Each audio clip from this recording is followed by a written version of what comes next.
Hello everyone. Today we're going to talk about farming in Pandaria. And I'm not talking about farming monsters of gear, I'm talking about actually farming your own vegetables. The tillers are a faction in Pandaria, connected to your own little farm. The way that pet battles look like Pokemon, this one looks very much like Harvest Moon. You can start tilling at level 86, but you won't gain reputation for your crops until level 90. You get your starting quests from your main city in Pandaria, or you can visit Yoon yourself. Yoon is a city panda who inherited the farm from his grandfather. The other tillers tell him to go back to his city and sell the land, but Yoon will prove that he is as good as a farmer as his grandfather ever was, and guess who gets to help him? The main questline in this is to learn how to be a farmer and to get the other tillers to accept Yoon into the tillers faction. First you must clear the farm of rocks, then you will learn how to buy and plant seeds. You can buy the seed from a vendor at Half Hill Market, and higher reputation levels unlock more seed types. Click off a patch of untilled soil to till it. Sometimes a stubborn weed or a vermin will be on your soil, make sure to remove or kill it. Later on you will receive an item that allows you to till an entire lane of untilled soil in one go. Once you have a patch of tilled soil, click on a seed from your inventory and voila, your first crop is in the ground. Now I call them crops, but it could also be seeds or carrots or whatever. To avoid confusion I'll just call everything crops. If you're not done yet though, crops will have something wrong with them. The following things can happen. A crop instantly grows to a ripe crop, and this means you can harvest it right away. A parched crop needs water. Grab the watering can, click on the crop and use the can. Later on you will be able to buy a sprinkler system that will water your crops with one single click. A raunchy crop needs a bit of motivation to grow. Click on it, then jump. A smothered crop has a single weed growing on it. Click on it, then spam 1 until the weed is pulled out. A tangled crop needs to be released from the grip. Click on it, then move away. A wiggling crop will have a vermin in it. Click on it to expose the vermin and then kill it. An alluring crop will be tasty for birds. Click on it to expose the bird and then kill it. An infested crop has bugs on it. Grab the bug spray, click on the crop and use the item. Later on you will be able to place an item on the farm that will remove the bugs with one single click. A weed tentacle thing can grow over your crop. Click on it and wrestle your crop free. Spam 1 to build up a buff that shows your dominance over the tentacle. Press 2 to bite it when it wants to slam you into the ground. You can simply spam 1 if you don't want to play. Getting slammed lowers your buff, but you can still get it to 50 even without biting it. If you make a mistake with growing crops and plant the wrong seed, there is a shovel that will allow you to remove the item from your farm. Grab the shovel, click on the growing crop, click on the shovel and it will be removed. After the day, your crops will be ready for the harvest, and after that you start from point 1 again. Till the ground, plant, maintain, harvest. You can ask Yoon pretty much any questions you have about the farm. Now that you know how to farm, let's take a look at how to do the questline.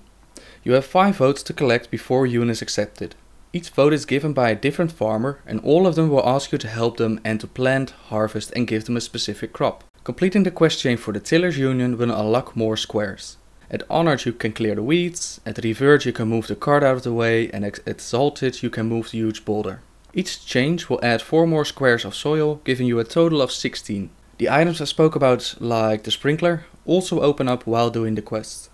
Raising your reputation with the tillers can be done in several ways. You can do it either by harvesting crops or doing the 5 daily quests. Farmer Yoon will give you a daily quest to plant a random vegetable and he will give you another one to go and fix one of the problems. And he will ask you to give a gift to one of the 10 Half Hill NPCs and 2 of the farmers of the area will visit town and ask you to help them. Besides the tiller's reputation, you also need to raise your reputation with the individual farmers. 10 tiller NPCs have friendship bars and you can befriend them. The friendship levels are from lowest to highest: stranger, acquaintance, buddy, friend, good friend and best friend. You can check your standing with them in the reputation screen and by ringing the bell on your own farm. Increasing your friendship with a certain NPC can be done in several ways. Let's take Farmer Fung as an example, and you can ask the NPC in Half Hill Market where he lives. Apparently Farmer Fung likes wildfowl roast. You can cook 5 of them and give them to him once each day. He also tells you that he likes a rare white flower. This is a March lily that you can find in a patch of dark soil. These patches can be found all over the heartland of the Valley of the Four Winds. You can give him one of the other items found in the dark soil, but the March lily will give you the most reputation. You can repeat this quest over and over again as long as you have the items required. It's possible that Farmer Fung is one of the farmers visiting town and he will ask you to water the dry land. Completing the quest will give you reputation with him and with the general Tillers faction. The kid panda in Half Hill Market named Andy will give you a daily quest.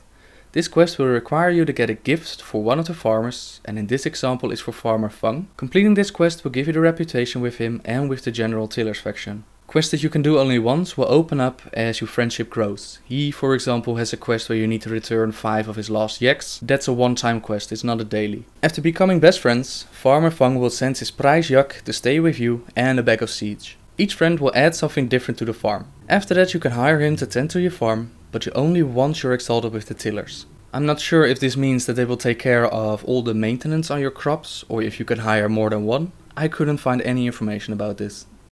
So, what are the rewards for all your hard labor? You have a Pandaren Scarecrow, which you can place on the ground. A Ginji knife set, which chops up a humanoid or beast corpse. A Morning Glory, which makes a flower spawn on your corpse for as long as it's in your inventory. A Tiller Stabard. 2 cooking recipes that increase either your hit or your expertise. And 3 epic mounts, a brown, black or white riding goat. Besides all of that, you also have a farm to use as your own. You can grow cooking materials, or herbs, or enchanting materials. Besides those, you can also grow your own Mode of Harmony, and 10 Modes of Harmony turn into 1 Spirit of Harmony. The Spirit of Harmony is used in most of the crafting recipes, and if you don't use them for that, you can always turn them in at the NPC in your main city. They will trade in 1 Spirit of Harmony for the things now on the screen. Did I forget to mention anything? Probably. Keep in mind that the farming is very big, there's a lot of information, but it takes you one step at a time. It's introduced with daily quests, you can always ask the NPCs. You'll be perfectly fine. If I can figure it out, you surely will. One thing I forgot to mention, there is a drunken fish sitting in town, and you can ask him what crops will give you the most the next day. Planting those crops that he suggests will give you more of that product, and after doing all of them you'll also receive an achievement. Now I personally love doing these dailies. I did love them enough to actually try them on the beta. Unfortunately, dailies will always be dailies, and after a while I'm sure it will get very boring. I've posted a great guide from WoWhead in the description. It tells you pretty much everything you need to know and more. I hope you found this video informative, and until next time guys, see ya!